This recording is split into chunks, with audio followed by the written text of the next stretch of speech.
Chers téléspectateurs, précieux abonnés, bienvenue. Je vous salue tous avec amour et respect.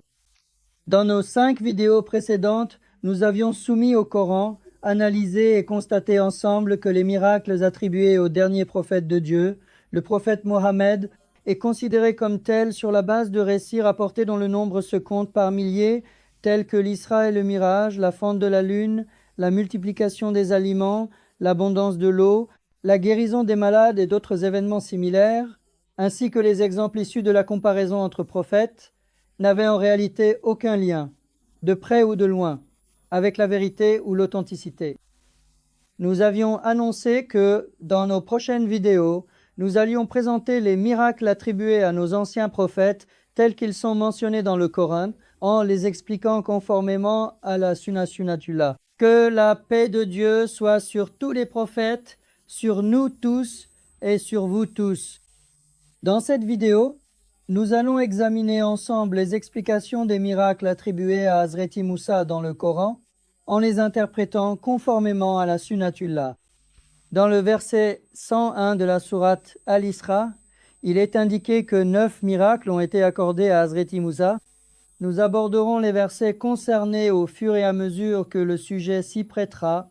Cependant, bien que les gens acceptent comme miracle selon la compréhension classique les signes que notre Seigneur a qualifiés d'ayat, d'indications et de preuves, le fait que Moïse frappe la mer avec son bâton et ouvre un chemin dans la mer Rouge, la transformation de son bâton en serpent ou en dragon lors de la rencontre avec les magiciens du Pharaon et le peuple, la main de Moïse qui rayonne de lumière, l'événement de la main blanche, le fait de frapper le rocher pour en faire jaillir 12 sources d'eau, les fléaux liés aux tempêtes, l'invasion de poux, de grenouilles, de sauterelles, la transformation de l'eau en sang.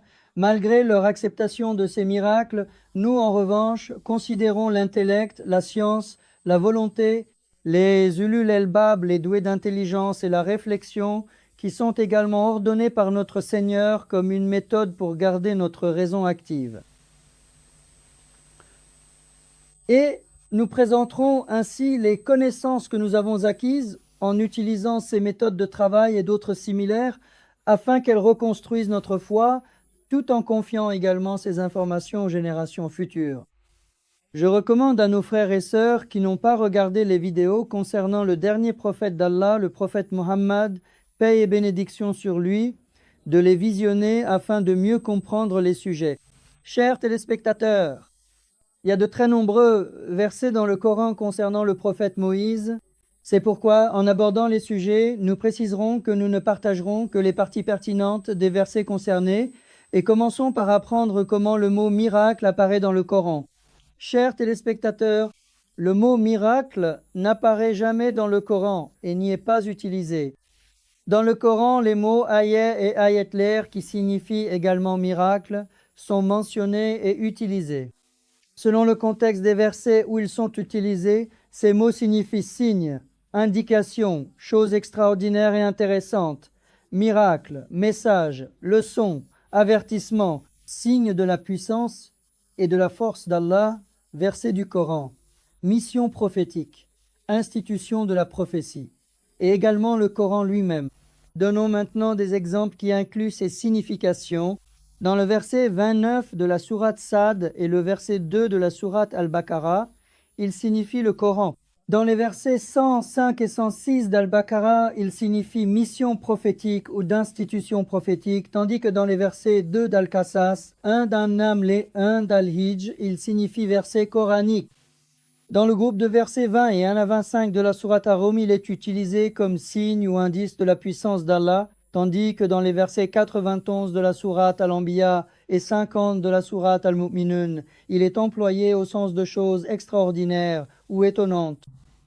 Dans la sourate Al-Baqarah, verset 248, il est utilisé au sens de signe. Dans la sourate Al-Mu'minun, verset 21, An-Nal, verset 66, au sens de leçon ou d'exemple. Dans les versets 190-191 de la sourate Al-Imran, Fusila, verset 53, Az-Zariyat, verset 20 et versets similaires, il est dit qu'il y a des signes dans les cieux, sur la terre et en nous-mêmes. Tous ces versets du Coran sont des sourates et des versets qui contiennent, en premier lieu, le sens de miracle ainsi que toutes les autres significations. Chers téléspectateurs, la vérité qu'il faut comprendre de tous ces exemples est la suivante.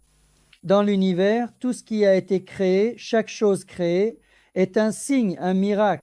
De la même manière que la lune, le soleil et les étoiles dans les cieux sont des signes miraculeux, les animaux, les montagnes, les mers, les plantes, les légumes et chaque individu de chaque espèce sur la terre sont aussi des signes, des miracles. De même, chaque être humain et tous les membres du corps humain sont chacun un signe, un miracle. Maintenant, après avoir examiné ensemble les différents sens du mot ayé, signe, miracle dans le Coran, et en avoir donné des exemples tirés des versets, voyons également, toujours à partir du Coran, quelles sont les missions des prophètes, en commençant par nos prophètes et les autres messagers de Dieu, et quelles sont leurs fonctions fondamentales en lien avec notre sujet. Tout d'abord, notre prophète, ainsi que tous les prophètes, affirment dans leurs propres paroles qu'ils sont des serviteurs de Dieu et des êtres humains comme les autres, la seule différence étant qu'ils ont été choisis comme messagers par Dieu et qu'ils reçoivent la révélation afin d'accomplir leur mission de messager, comme cela est exprimé dans la sourate Ibrahim, verset 11, et la sourate Fusilad, verset 6. Cela est également exprimé dans la sourate Al-Kahf, verset 110. Il l'exprimant ainsi dans ces versets, il est indiqué dans la sourate Arad, verset 38, et la sourate Al-Anbiya, verset 8, que les prophètes avaient aussi des épouses et des enfants. En tant qu'êtres humains, les prophètes n'ont pas été créés d'une nature différente de celle des autres hommes. Eux aussi ont été créés de chair et d'os.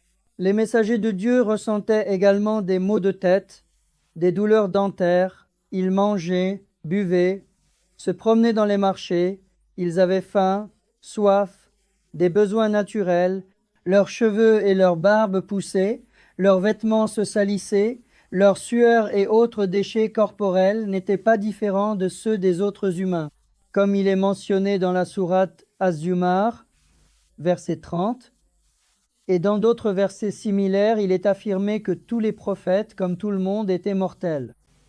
Après avoir précisé que tous les prophètes étaient des êtres humains comme les autres, et que leur seule différence résidait dans le fait qu'ils recevaient la révélation et qu'un livre leur était donné, voyons maintenant, toujours à partir du Coran, quelles étaient les missions des prophètes. Il est indiqué dans de nombreux versets, tels que Enam 19, Med 67, 99, Araf 63, 68 et d'autres similaires, que la mission principale de tous les prophètes, à commencer par le sceau des prophètes, le prophète Muhammad, que la paix et la bénédiction de Dieu soient sur lui, était la transmission du message. Une autre mission de nos prophètes est celle de l'explication, de la clarification, de l'élucidation et du maintien constant de la clarté. Cette mission est mentionnée dans les versets Nal 39, 44, 64, 92 et d'autres versets similaires. Une autre mission des prophètes est celle d'annoncer la bonne nouvelle, c'est à dire la mission de porteur de bonnes nouvelles. Les missions des messagers d'Allah sont exprimées dans les versets Maryam 97, Shura 23, Yunus 22 et d'autres versets similaires.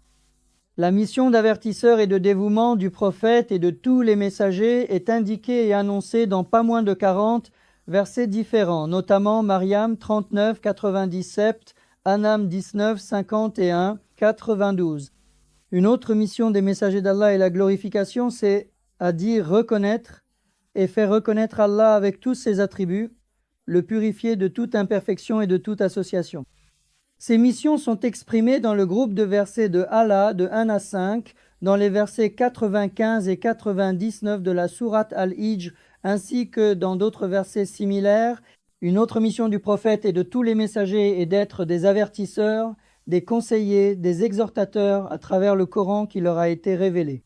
Ces missions sont ordonnées dans le groupe de versets 9 à 13 de la sourate Allah, dans le verset 45 de la sourate Kaf et dans des dizaines d'autres versets similaires. Une autre mission des messagers de Dieu est d'être des guides, c'est à dire d'assurer la guidance. Ces missions sont exprimées dans les versets tels que Shura 52, Rad 7, Rum 53 et d'autres versets similaires. En plus de ces missions, notre Seigneur a également confié à certains de ses messagers choisi une mission de souveraineté politique. Ceux-ci sont Joseph, David, Salomon et le dernier prophète, le prophète Muhammad, paix et bénédiction sur lui. Que la paix de Dieu soit sur eux tous. Ces missions sont exprimées dans les versets tels que Youssouf 101, Rad 24-25 et d'autres versets similaires. Une autre mission du messager de Dieu, le prophète Muhammad, ainsi que des autres prophètes, est celle de juge, de cadi, d'arbitre.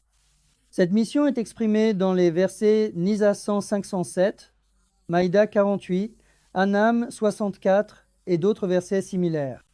Chers téléspectateurs, lorsque les prophètes accomplissent ces missions, leur seule et unique source est de se conformer à la révélation. Tout ce qui leur a été révélé se trouve entièrement dans leur livre, dans leur Coran. Les prophètes, quant à eux, n'ont aucune intervention ou retrait au nom de la religion, c'est-à-dire qu'ils n'ont pas le pouvoir d'établir des lois, de déclarer licite ou illicite, ni d'agir comme s'ils étaient des associés de la religion, comme si la religion était une entreprise et que les prophètes en étaient les associés.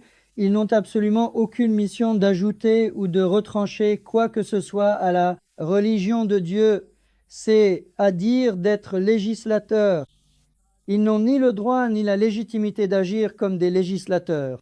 Et il est également exprimé dans les versets du Coran, tels que la sourate Az-Zumar, versets 2, 3, 11 à 16, la sourate Al-Mu'min, verset 14, la sourate Al-Araf, verset 29, et d'autres versets similaires, que tous les prophètes ont voué leur religion, l'islam, exclusivement à Dieu. Il a été ordonné à tous les prophètes d'accomplir leur mission de messager uniquement selon ce qui leur a été révélé, en vouant leur religion exclusivement à Dieu. S'ils n'accomplissent pas cette mission, s'ils ne respectent pas cet ordre, il est indiqué dans les versets 44, 45, 46 et 47 de la sourate Al-Haqqa qu'ils seront saisis avec sévérité, que leur veine jugulaire sera tranchée et que leur tête sera séparée de leur corps, et qu'aucune personne n'aura le pouvoir de s'y opposer. De plus, comme nous l'avons remarqué et observé, chers téléspectateurs, il est très clairement établi dans les versets du Coran que les prophètes n'avaient absolument pas pour méthode de montrer des miracles, de présenter des signes ou d'inviter les autres à l'islam par de tels moyens pour appeler à leur religion. Cependant, malgré tout cela, les notables des polythéistes de la Mecque, ainsi qu'un petit nombre de chrétiens et de juifs, ont insisté pour que des miracles soient montrés. Dans les versets 133 de Taha et 50 d'Ankebout, il est dit « Pourquoi Muhammad n'apporte-t-il pas un miracle de la part de son Seigneur » ou « Ne devrait-il pas être descendu des miracles à Muhammad de la part de son Seigneur » disait-il.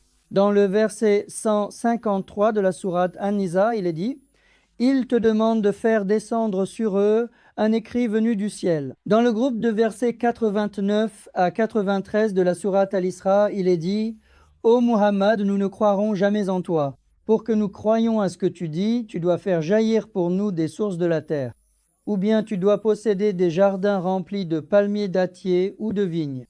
Ou alors tu dois faire couler des rivières à travers ces jardins, les faire jaillir, ou bien déchirer le ciel en morceaux et le faire tomber sur nous.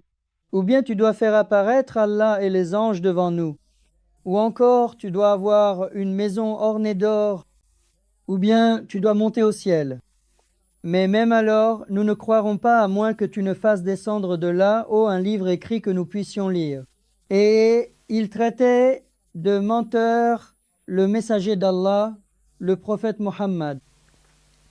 Et cela, chers spectateurs, ne pensez surtout pas que cela n'a été demandé qu'à notre prophète. Comme je vais l'expliquer dans un instant, en réalité, des demandes similaires ont été faites à tous les prophètes, mais le Coran ne fait qu'exprimer les propos de ces prophètes dans sa propre langue. La question qui nous vient à l'esprit ici est la suivante. Pourquoi demandent-ils donc ces miracles aux messagers d'Allah ? Car depuis leur enfance, ils avaient entendu et appris sous forme de contes et de légendes les miracles des prophètes Ibrahim, Yunus et Moussa, dont ils connaissaient les noms, les histoires et les récits transmis de bouche à oreille, sans se soucier de leur véracité. Ils connaissaient les croyances transmises oralement de génération en génération. C'est ainsi que, ayant entendu toutes les histoires des prophètes précédents à travers ces croyances, ils attendaient également des miracles de la part des prophètes de leur propre époque et exigeaient qu'ils en accomplissent. Et ils disaient qu'ils ne croiraient à leurs prophéties qu'à ce moment-là. Mais malheureusement, lorsqu'ils voyaient et étaient les témoins directs que la seule chose qui leur avait été véritablement donnée comme miracle était la sainte révélation divine et qu'ils agissaient pleinement selon les préceptes du livre sacré, ils ne croyaient pas non plus. Hélas, si les prophètes avant eux avaient accompli des miracles, alors, à commencer par le prophète Mohammed, tous les prophètes vivant à leur époque n'auraient-ils pas dû eux aussi accomplir des miracles? Chers téléspectateurs, ainsi ces récits de miracles qui ont été transmis de génération en génération sous la forme de contes et d'histoires populaires n'ont jamais véritablement semblé convenir aux attentes des gens, contrairement aux missions prophétiques qui étaient établies et régies selon la loi divine immuable, Sunnetullah. Bien que les prophètes aient résolu eux-mêmes les difficultés et les défis de leur époque grâce à leur profonde expérience personnelle et à la révélation divine qu'ils recevaient, les gens s'attendaient souvent à ce que ces problèmes complexes soient résolus de manière spectaculaire par des miracles extraordinaires. Et malheureusement, à chaque époque, il a toujours été plus facile et plus divertissant pour les gens de raconter des contes à la place de la vérité, d'occuper les esprits avec des légendes. C'est pourquoi, au même de nos jours, la voyance, les charlatans et l'astrologie continuent malheureusement d'exister. Ainsi, conformément à la Sunnatullah, raconter les miracles et examiner, à la lumière de la raison, les miracles des prophètes mentionnés dans le Coran dans le cadre de la Sunnatullah devient en réalité un devoir et une nécessité pour tous les croyants. Il est important et essentiel qu'ils construisent leur foi et leur croyance dans ce cadre de vérité, et c'est un point sur lequel il faut insister. Notre prophète, quant à lui, répondait « Que voulez-vous de moi? Je ne suis qu'un simple être humain, un messager. Quoi d'autre pourrais-je être ?» C'est ainsi qu'il répondait à ceux qui lui faisaient ces demandes. Dans la sourate Yunus, au verset 20, il est dit « Dis à ceux qui demandent un miracle que le miracle n'appartient qu'à la puissance d'Allah. » Et chers téléspectateurs, dans la sourate Ra'd, au 7e verset, il est dit « Il te demande un signe miraculeux. Or, tu n'es qu'un avertisseur. » Tandis que dans la sourate Isra, au verset 95, il est dit « Dis, si des anges avaient habité et marché sur la terre, nous leur aurions certes fait descendre du ciel un ange comme messager. » Dans la sourate Al-An'am, au 9e verset, une information intéressante est donnée. Il est dit « Si nous avions fait du messager un ange, nous l'aurions assurément fait apparaître sous une forme humaine, et ils auraient été plongés dans le même doute qu'ils entretiennent déjà. » Par ailleurs, dans la sourate Al-An'am, au verset 35 et dans de nombreux autres versets, il est affirmé « Même si tu pouvais satisfaire les attentes de ces mécréants, descendre dans les profondeurs de la terre ou monter aux cieux, et leur apporter un autre signe du ciel en dehors du Coran, ils ne croiraient tout de même pas. De toute façon, une telle croyance ne serait pas considérée comme de la foi. Si Allah l'avait voulu, il les aurait certes réunis sur la voie de la guidée. C'est ainsi qu'il était répondu aux polythéistes de la Mecque en disant « Ne sois pas du nombre des ignorants ». Or, il est bien connu de nous tous que le prophète Muhammad, paix et bénédiction sur lui, ainsi que les autres prophètes ont reçu une force, une puissance, des signes et des miracles. Quel est donc ce miracle qui leur a été accordé? Chers téléspectateurs, j'attire votre attention. Cela est exprimé très clairement dans les versets 50 et 51 de la sourate Al-Ankabut. Ce miracle, ce sont les livres qui ont été donnés à tous les prophètes. Et il est précisé que le miracle accordé à notre prophète est le Coran. Et dans le verset concerné, il est dit « Ces polythéistes injustes disent « Ne devrait-il pas être descendu d'autres miracles ?» Les miracles n'appartiennent qu'à Allah. Quant à moi, je ne suis qu'un avertisseur clair. Ne leur suffit-il pas comme miracle que nous t'ayons révélé le Coran que tu leur récites et transmets? Il est affirmé que c'est là la vérité pour ceux qui croient, et j'aimerais moi aussi le souligner une fois de plus. Ô vous qui croyez, ô vous qui avez foi en l'islam, le fait que le Coran, que le prophète Mohammed vous récite et vous transmet ait été révélé par notre Seigneur comme miracle, comme signe, ne vous suffit-il pas? Chers téléspectateurs, la vérité fondamentale que nous devons comprendre de toutes les réponses que le Coran fait dire à notre prophète par l'expression 10 est la suivante. La seule et unique preuve miraculeuse donnée aux messagers de Dieu, Mohammed, ainsi qu'aux autres messagers, est la révélation. C'est le Coran et pour les autres prophètes, ce sont les révélations descendues sous forme de l'Évangile, de la Torah et des psaumes. Cette vérité est également exprimée dans le Coran, dans les versets 43 de la sourate Fatir, 23 de la sourate Fat, 62 de la sourate Asaf et 84 de la sourate Mu'min, où il est dit qu'il n'y aura jamais de changement ni d'altération dans les lois de Dieu, dans les règles établies depuis toujours, dans la sunna d'Allah. Malgré cette réalité coranique, certains, tout comme les polythéistes de la Mecque, et en dépit des versets que nous avons évoqués depuis le début, remplissent leur esprit avec des connaissances issues d'histoires anciennes, de récits, de discours non coraniques, d'ouvrages, de livres, de paroles de prédicateurs, de pèlerins, de cheikhs, de maîtres et de guides, et ils croient que tout cela est vrai. C'est pourquoi ils ne peuvent pas accepter les connaissances du Coran, et ils disent « Si Allah voulait, cela ne serait-il pas possible ?» Allah n'est-il pas capable de tout? Ces personnes qui sans même boire sont enivrées, qui tiennent des propos en dehors du Coran sous l'influence de la culture des récits, ne savent-elles pas, à Dieu ne plaise ceci? Y a-t-il quelqu'un qui nie qu'Allah est tout-puissant, qu'il a le pouvoir de créer toute chose à partir du néant, de l'existant, de ce qui ressemble ou ne ressemble pas, de l'opposé? Ne se rendent-ils pas compte qu'ils révèlent ainsi leur propre ignorance? Bien sûr, ces personnes tiennent de tels propos parce qu'elles ne connaissent pas les versets fondamentaux du Coran sur certains sujets. Et il est également très clair que certains autres versets ne leur ont pas été révélés. Ces versets que nous ne devrions pas non plus oublier ne leur ont malheureusement, semble-t-il, toujours pas été transmis en tant qu'information. Notre Seigneur déclare dans le verset 56 de la sourate Hud qu'il agit selon les principes de vérité qu'il a exprimés par son droit chemin, c'est à dire le Coran, et dans le verset 56 de la sourate Mudessir qu'il est doté de piété, c'est à dire qu'il n'est pas l'esclave mais le maître de sa puissance infinie de création et qu'il agit avec la responsabilité des principes annoncés par le Coran. Chers téléspectateurs, voici une autre réalité que nous devons prendre en compte en abordant le sujet des miracles et que nous ne devons jamais oublier.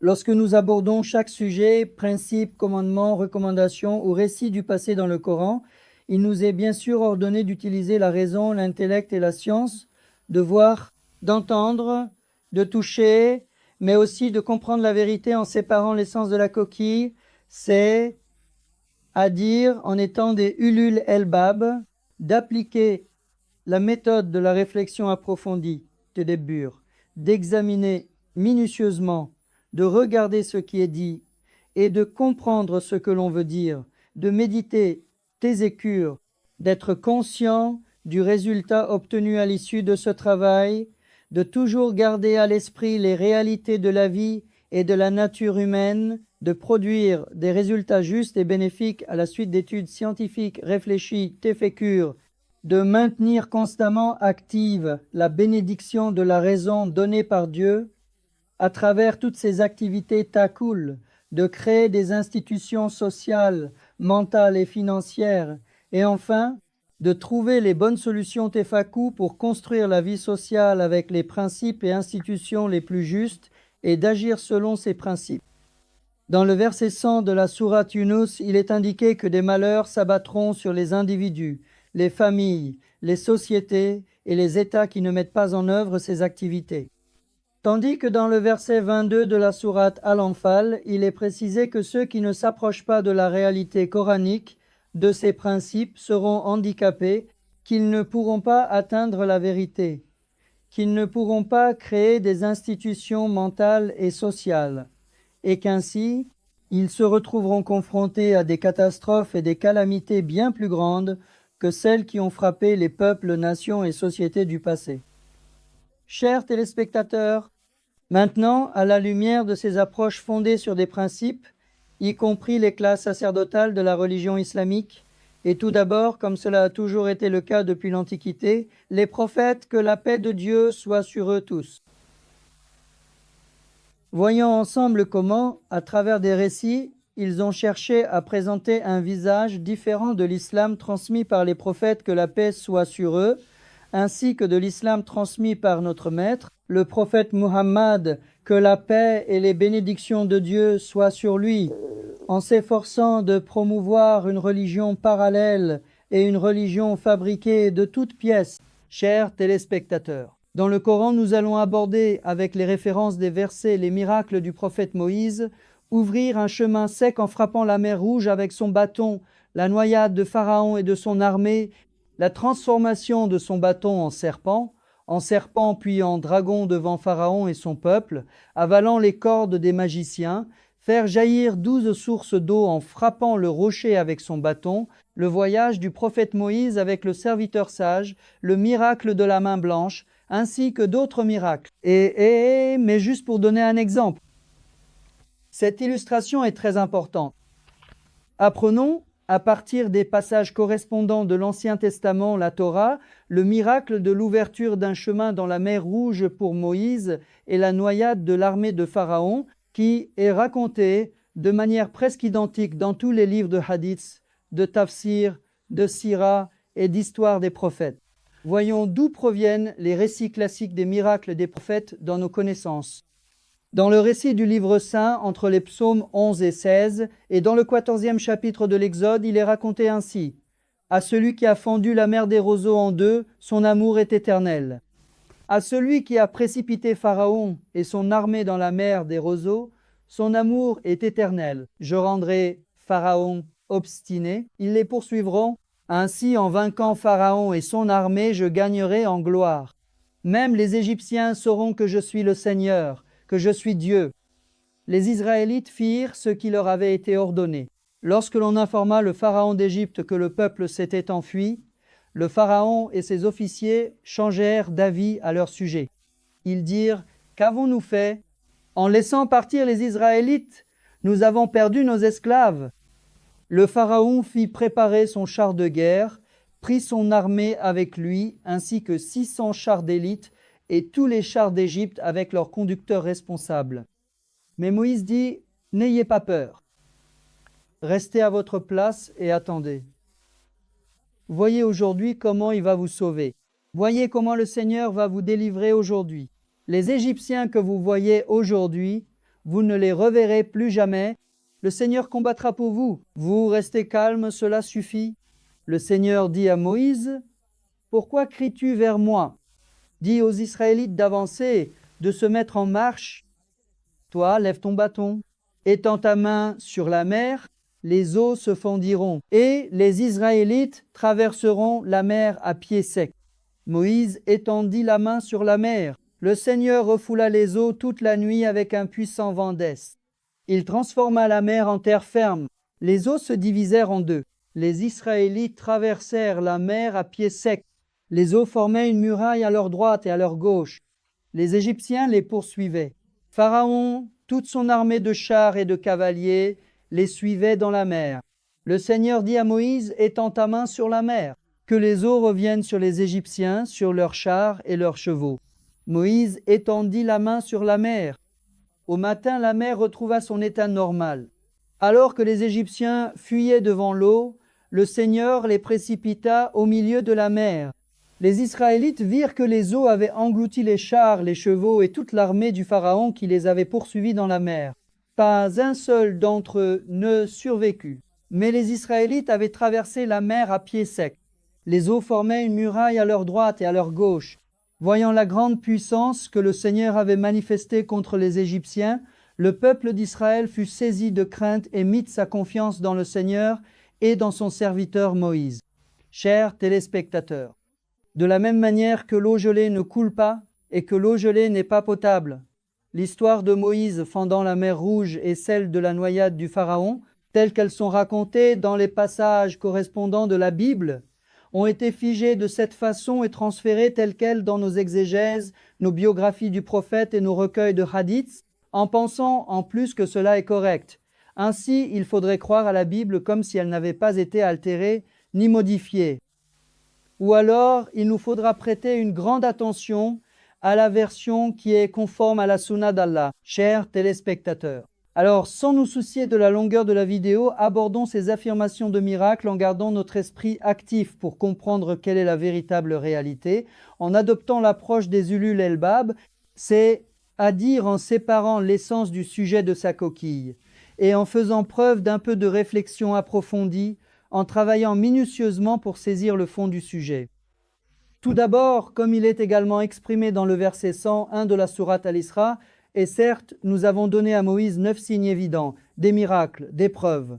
Demande donc aux enfants d'Israël, rappelle-toi lorsque Moïse est venu à eux et que Pharaon lui a dit, « Ô Moïse, je sais assurément que tu es ensorcelé. » Commençons par répondre à la question de savoir comment nous devons comprendre l'expression « ces 9 signes ». Ici, il est possible de comprendre le chiffre 9 comme une expression de pluralité, mais on peut aussi y voir une référence aux 9 versets de la Torah dans lesquels sont énoncés les célèbres 10 commandements de la loi de Moïse. En effet, alors que dans l'Ancien Testament, les 10 commandements sont exprimés. Dans la Torah des Samaritains, les 10 commandements sont énoncés en 9 versets. Selon cette Torah, les 10 commandements ordonnés dans 9 versets sont les suivants. Premièrement, tu n'auras pas d'autre Dieu que Dieu. Deuxièmement, tu ne te feras pas d'idole sculptée pour toi-même. Troisièmement, tu ne prononceras pas le nom de Dieu en vain. Quatrièmement, tu ne feras aucun travail le samedi. Cinquièmement, tu honoreras ton père et ta mère. Sixièmement, tu ne tueras point. Septièmement, tu ne commettras pas d'adultère. Huitièmement, tu ne voleras pas. Neuvièmement, tu ne porteras pas de faux témoignages. Dixièmement, tu ne convoiteras rien de ce qui appartient à ton prochain. Tels sont les commandements. Vous savez que la plupart de ces commandements sont confirmés dans le Coran. Après avoir énoncé les 10 commandements, si nous nous concentrons un peu sur les passages concernant Moïse, 2 mots importants apparaissent. L'un de ces mots est bar et l'autre est yem, le mot yem avec 2 m. Comme ces 2 mots sont généralement traduits par mer, on considère naturellement, comme il est accepté et raconté dans la Bible, que Moïse a fait traverser la mer Rouge aux Israélites et que Pharaon et ses partisans s'y sont noyés. Cependant, le Coran et la langue arabe ne permettent pas cette interprétation. Pour comprendre la réalité de la situation, il est nécessaire de connaître le véritable sens de ces mots. Lorsque nous consultons les anciens dictionnaires tels que Lisanul Arabe d'Allam Manzur et Taqul Arous de Murtaza et Zebidi, nous voyons que le mot bar signifie beaucoup d'eau, qu'elle soit douce ou salée, et que le mot désignant une étendue de terre est en fait dérivé du verbe fendre, car une grande quantité d'eau fend la terre, d'où ce nom. De plus, dans les anciennes cités arabes, les fleuves Euphrate et Nil étaient appelés Bar, c'est-à-dire mer. Le mot Bar apparaît dans le Coran dans les versets concernant le prophète Moïse, Bakara 50, Araf 138, Yunus 90, Taha 77, Shuara 63 et Dukhan 24. L'autre mot important, Yem, signifie également beaucoup d'eau. Dans le verset 39 de la sourate Taha, remarquez qu'il est révélé à la mère de Moïse d'abandonner le bébé dans le Yem, et comme il est clairement indiqué que le panier contenant Moïse a été porté par le Yem, c'est-à-dire le Nil jusqu'à la rive, il est compris que les mots Yem et Bar, qui désignent une grande quantité d'eau, font référence au Nil. En effet, la mère de Moïse avait laissé son bébé dans le Nil, avait envoyé sa sœur pour le suivre discrètement depuis la rive, et le bébé avait été recueilli dans le Nil par les serviteurs du palais du Pharaon, situé au bord du fleuve. Le mot yem, qui signifie abondant, beaucoup d'eau, apparaît également dans le Coran dans les versets 136 de la sourate Al-Araf, 39, 78 et 97 de la sourate Taha, 7 et 40 de la sourate Al-Qasas, ainsi que dans le verset 40 de la sourate Ad-Dariyah. Si nous regardons le verset 63 de la sourate Ash-Shuara, notre Seigneur a ensuite révélé à Moïse « Frappe ton bâton sur cette abondante eau, sur le fleuve ». Des barrages furent construits sur le fleuve, et chaque barrage, chaque partie, devint comme une montagne majestueuse. Dans le verset 50 de la sourate Al-Baqarah, il est dit « Rappelez-vous quand nous avons fendu pour vous l'abondante eau, et vous avons sauvé, tandis que nous noyons les proches de Pharaon sous vos yeux, avec leur noyade. » Si nous devons exprimer le sujet dans son ensemble, Voici comment les événements se sont déroulés.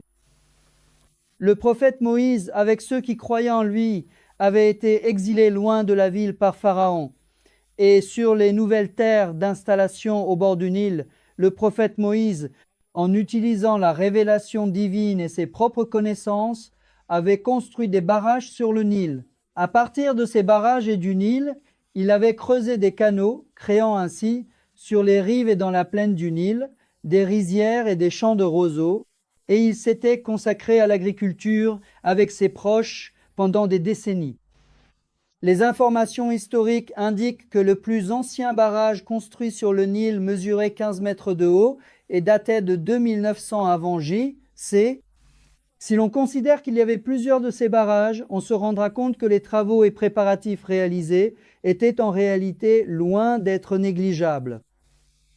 Le prophète Moïse transmet discrètement à ses fidèles qu'ils traverseront le fleuve pour rejoindre l'autre rive et y rassembler leurs forces, tandis que cette information parvient également en secret au Pharaon. Il informe aussi ses fidèles partisans qu'ils passeront par les chemins secrets qu'ils ont eux-mêmes créés, des passages discrets et bien connus entre les champs fertiles et les canaux d'irrigation. Lorsque la nuit tombe et que Moïse commence à traverser de l'autre côté, en utilisant ces chemins secrets connus seulement d'eux, la nouvelle parvient aussi en urgence et avec une grande rapidité au Pharaon. Comme nous l'avons expliqué précédemment, il se met alors immédiatement en route avec ses chars de guerre, son armée puissante et ses cavaliers pour poursuivre les croyants dans une course effrénée. Lorsque Moïse et son peuple, ainsi que ses partisans composés de Coptes, traversent le Nil et se mettent complètement à l'abri, ils assistent alors à la destruction de l'armée du Pharaon qui tente de traverser les terres agricoles et le Nil. Suite à l'explosion de barrages de 15 mètres de haut, ils voient l'armée engloutie sous les eaux, les noyades, l'état des morts, les roues des chars et les cadavres emportés, assistant ainsi à leur disparition sur place. Si nos savants, nos professeurs, nos cheikh insistent pour dire que ces événements se sont produits dans la mer Rouge, ils se rendront compte qu'ils tournent le dos à la réalité du Coran, aux sens fondamentaux des versets, aux racines des mots et aux lieux où se sont déroulés les événements, car la mer Rouge, chers téléspectateurs, mesure 1900 km de long et 280 km de large. C'est à peu près la distance entre Ankara et Konya. Dans le verset 50 de la sourate Al-Baqarah, il est dit « Vous aviez traversé, et alors que vous vous retourniez pour regarder, vous voyez comment ils étaient anéantis. » Alors, puisque nous ne pouvons pas voir depuis Ankara les personnes, les chevaux ou les roues de charrette qui se noient à Konya, il est donc impossible que Moïse et ses proches, après avoir traversé la mer Rouge, aient pu voir le Pharaon et ses proches se noyer dans les terres agricoles, les canaux d'irrigation ou le Nil. Ainsi, passons maintenant au deuxième verset miraculeux sur lequel nous devons nous arrêter, le miracle du bâton du prophète Moïse se transformant en serpent ou en dragon. Pour comprendre le prophète Moïse et ses miracles, il est nécessaire de savoir ce que signifie le mot « bâton » et dans quel sens il est utilisé dans le Coran. Si l'on ne le sait pas, on accepte les récits altérés de la Bible et on place le bâton dans la main du prophète Moïse. Quand le moment vient, nous le transformons en serpent ou en dragon. Parfois, il fend la mer ou fait jaillir de l'eau d'un rocher.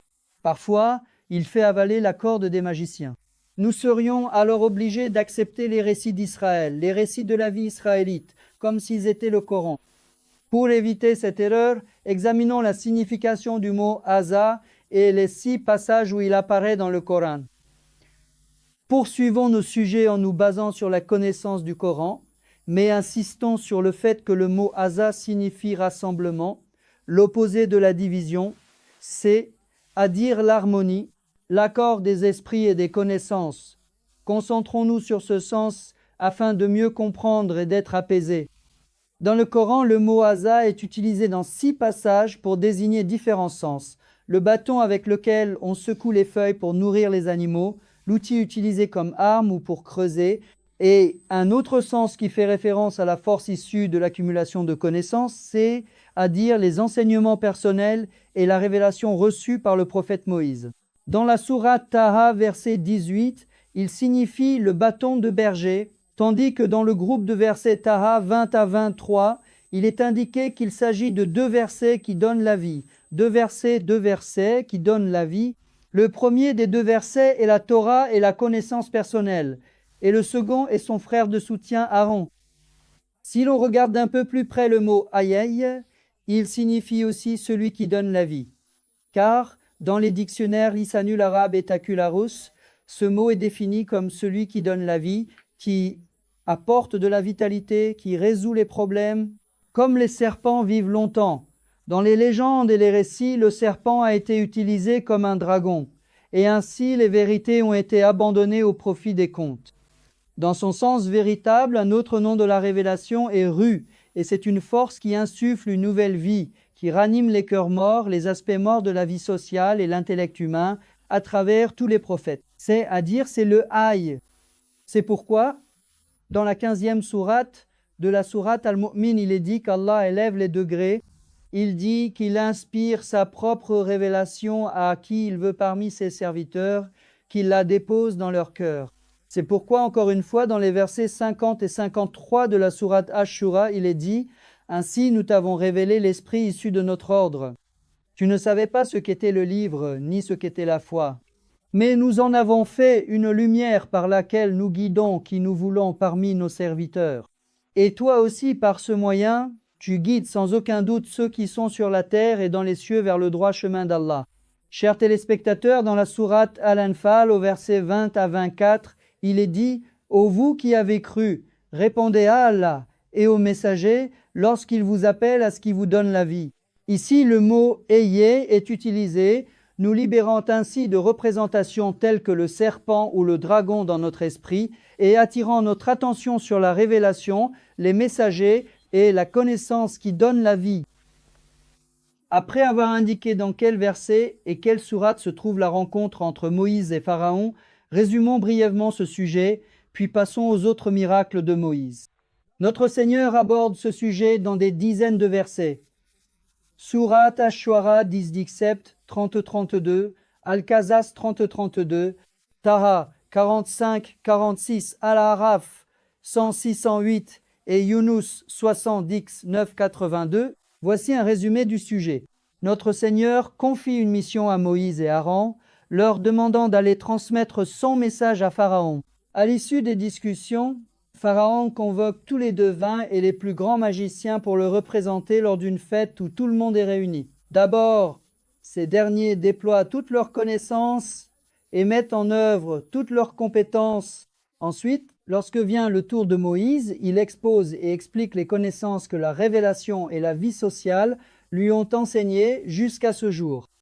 Face aux vérités de Moïse, les thèses et opinions des devins et magiciens qui n'ont rien à voir avec la vérité sont effacées et englouties. Tout comme une inondation emporte tout sur son passage, les magiciens sont humiliés devant Pharaon et le peuple. Certains magiciens déclarent qu'ils croient face à la vérité malgré toutes les menaces. En conclusion, il est expliqué, comme dans les versets 80, 81 et 82 de la sourate Yunus, que le prophète Moïse et Aaron ont accompli leur mission face à Pharaon grâce aux paroles, à la révélation, au livre et à la connaissance d'Allah. À la lumière de ces informations, examinons le fait que le prophète Moïse a fait jaillir 12 sources d'eau de la pierre, le verset 160 de la sourate Al-Araf et le verset 60 de la sourate Al-Baqarah. Nous les avons divisés en 12 tribus. Il a révélé à son peuple au cœur de pierre d'appliquer ce qu'il avait appris. Il a formé 12 groupes parmi son peuple qui demandaient de l'eau.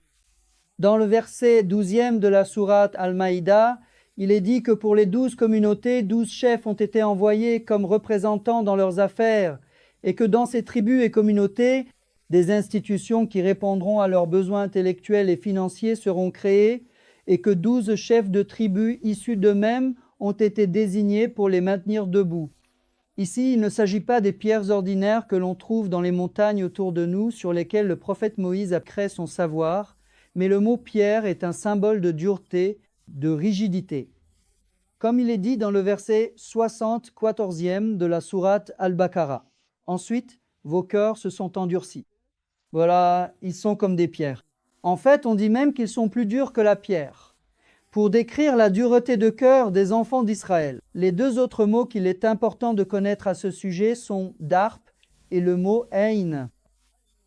Dans le lisanul arabe et le tacularus, il est expliqué qu'en plus de ces nombreux sens, le mot d'arabe signifie aussi former quelque chose sur une chose, tandis que le mot en peut signifier voir, œil, soleil, source, pluie, bien, or, être humain, vie, société et habitant d'une ville.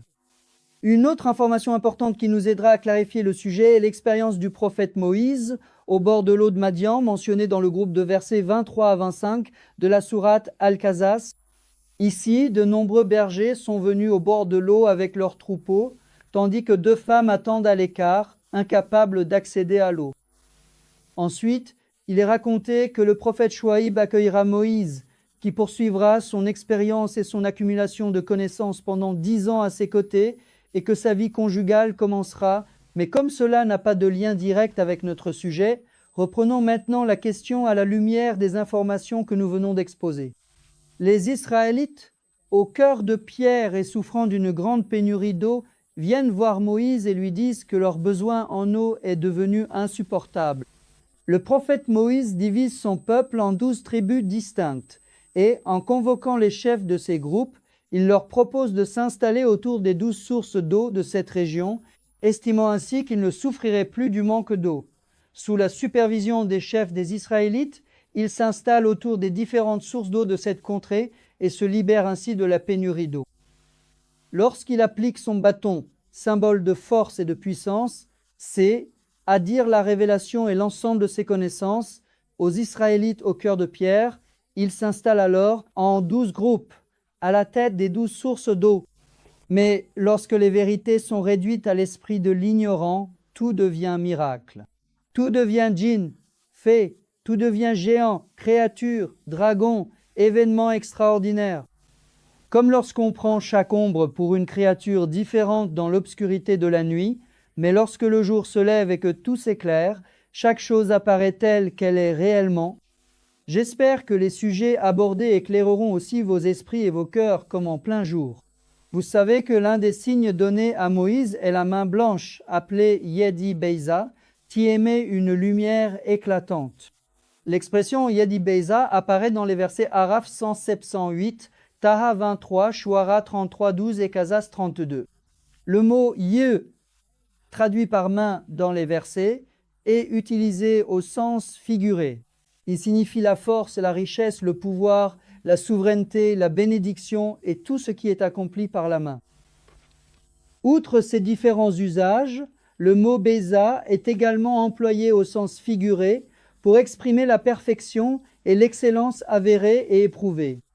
Le fait que le prophète Moïse possède le Yedi Beiza signifie qu'il disposait, grâce à l'éloquence irréprochable de son frère Aaron, à la révélation et à l'accumulation des connaissances qu'il avait acquises, d'une très grande force, d'un pouvoir, d'une richesse intellectuelle et manuelle, ainsi que d'une capacité exceptionnelle à résoudre les problèmes grâce à une vaste et précieuse expérience. Tout comme dans la sourate Tébet où il est dit que les deux mains d'Abou Lahab périssent, les deux mains sont utilisées au sens figuré pour désigner la richesse matérielle et le pouvoir, de la même manière ici. Je sais, la durée de la sourate vidéo a déjà largement dépassé votre patience pour regarder. Mais pour que tout soit réuni dans une seule vidéo, ajoutons encore quelques phrases à propos du récit de Moïse et du serviteur sage, tel qu'il est raconté dans le groupe de versets de la sourate à Taouba, des versets 60 et de 88 à 82, puis concluons la vidéo. Ce récit est long et comporte de nombreux sujets à raconter et à analyser. C'est pourquoi, parmi nos vidéos, nous renvoyons ce sujet à la vidéo que nous avons déjà partagée avec vous auparavant, et je me contenterai d'exprimer ceci. Le serviteur sage qui voyageait avec le prophète Moïse est lui aussi un messager de Dieu, un prophète comme Moïse. Le voyage ayant lieu dans une région inconnue et étrangère au prophète Moïse, et puisque le serviteur sage est le messager de cette région, dans ce récit, il est expliqué dans les derniers versets que le serviteur sage, chargé de cette mission, connaît la véritable nature de tous les événements que Moïse ignore et trouve étranges, grâce à la révélation divine et à son savoir. Pour l'instant, contentons-nous de cela et annonçons que notre prochaine vidéo portera sur l'analyse des miracles attribués au prophète Jésus. Pour ceux qui souhaitent approfondir ce sujet, chers spectateurs, je rappelle que vous pouvez bénéficier des ouvrages en 8 volumes de Hakkı Yılmaz intitulés Tebin el-Quran, Ishte Quran et les mots et concepts importants dans le Coran. Vous pouvez également suivre Hakkı Yılmaz sur sa chaîne YouTube et sur son site internet.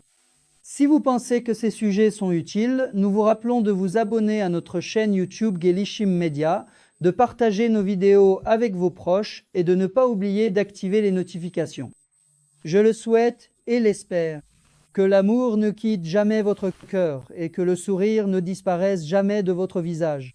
Que tout se passe selon vos désirs. Au revoir, que Dieu vous garde.